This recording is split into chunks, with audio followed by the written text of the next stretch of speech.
Oh, good morning, CropMobsters. It's Nicky Bobby.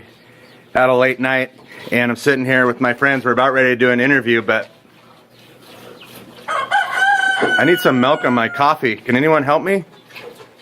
Hey, Nicky Bobby, let's go over here. I think Aunt Grace can help you. Here we go. Getting some milk in the coffees, folks. There we go. Pioneering moment. CropMobster TV history. What's that? CropMobster TV Season 2. Yours truly, Nicky Bobby, is taking off on a road trip.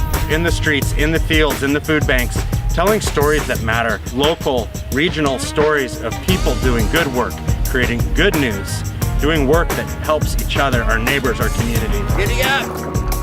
Check it out.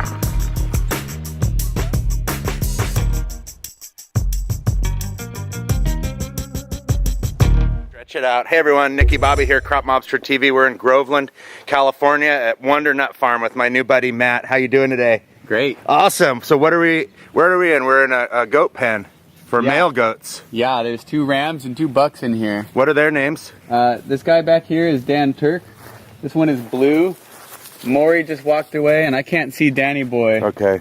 Tell us about your farm. What are you offering? What are you raising? So we raise heritage pigs on pasture. We also raise goats and sheep that are dairy breeds.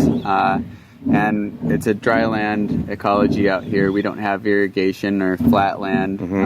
You would definitely call this country marginal land farming. Yeah, there's a lot of marginal land in the United States, and that's one of your passions, is working with this 40 acres of property, right, and figuring out how to make a go of it with marginal land practices. So tell us a little bit about what you're thinking and what you're learning on this. You've been doing this for 4 years now on this piece of property.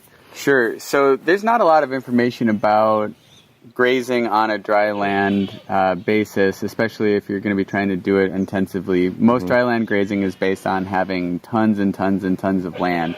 So instead of doing that, we're almost trying to treat this a little bit more like we had irrigated pasture, trying to maximize the food value that we can get from it by maximizing the health of the soil, hopefully building tilth, minimizing parasites or... All right, the goats are getting in on the action, folks. That's why you see the selfie pole movements. So that's just part of the action. Here we go. But most everything that we see about grazing, especially management-intensive grazing, is based around irrigated land. And so the way that irrigated grass grows back compared to annuals is completely different. And it's hard to tell what the variables are that are really at play. So we don't know if we had a big flush one year because the soil temperatures were 50 degrees on March 1st, or because the rain started in November, or because we grazed a patch once or twice or 3 times at the right or the wrong times. So trying to play in a world where we don't really have much feedback, it's a little bit confusing, and we hope if we can wallow through some of these issues with regards to grazing or with regards to insurance. There we go. Shazam. Selfie pole action. I think that was on video. Yep.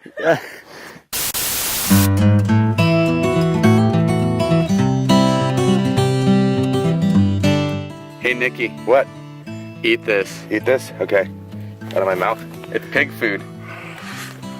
Peas and barley, fermented in whey. It's pretty good, huh? It's way tasty.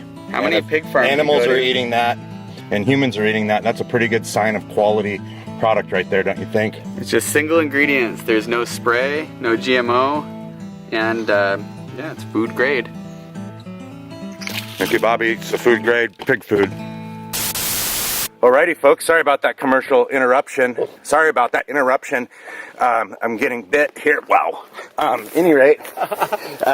So where were we? Where were we, buddy? Tell us about your operation, or whatever it is you were talking about. So I was just saying that if it's dry land grazing, or how we approach risk and insurance, or how we approach trying to clear land or run pigs in a forest, we're out here in a place that's not agricultural, and that's poor, and that's doesn't really have a big community or sustainable mission happening to try to take a fresh answer to approaching these questions. Wonderful. Well, that wraps it up, folks. What a wild adventure in learning about Wondernut Farm. Thank you, Matt Nolte and Carrie, your sweetie, for your time today. It's been an amazing experience. We're hanging out here. See if we can get you a view here, folks.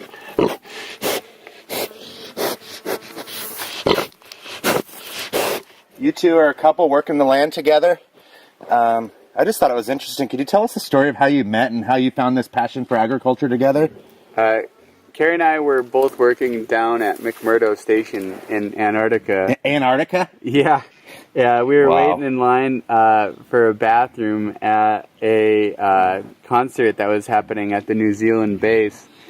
And she mentioned that she had been living on an off-grid farm in Virginia, and I was telling her about this plan to be starting this project. And right away, I think she was interested in Smitten.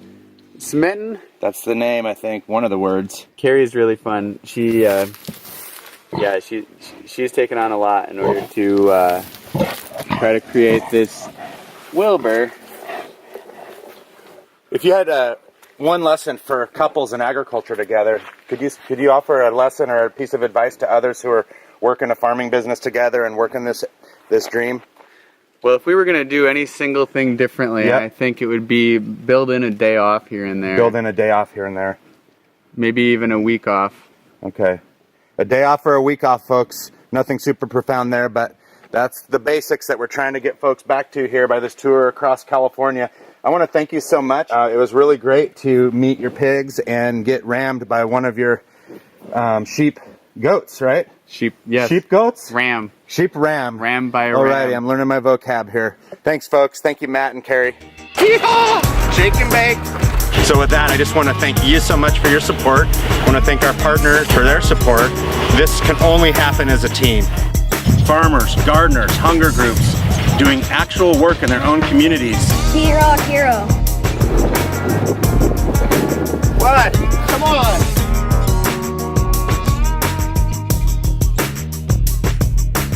With regards to grazing or with regards to insurance?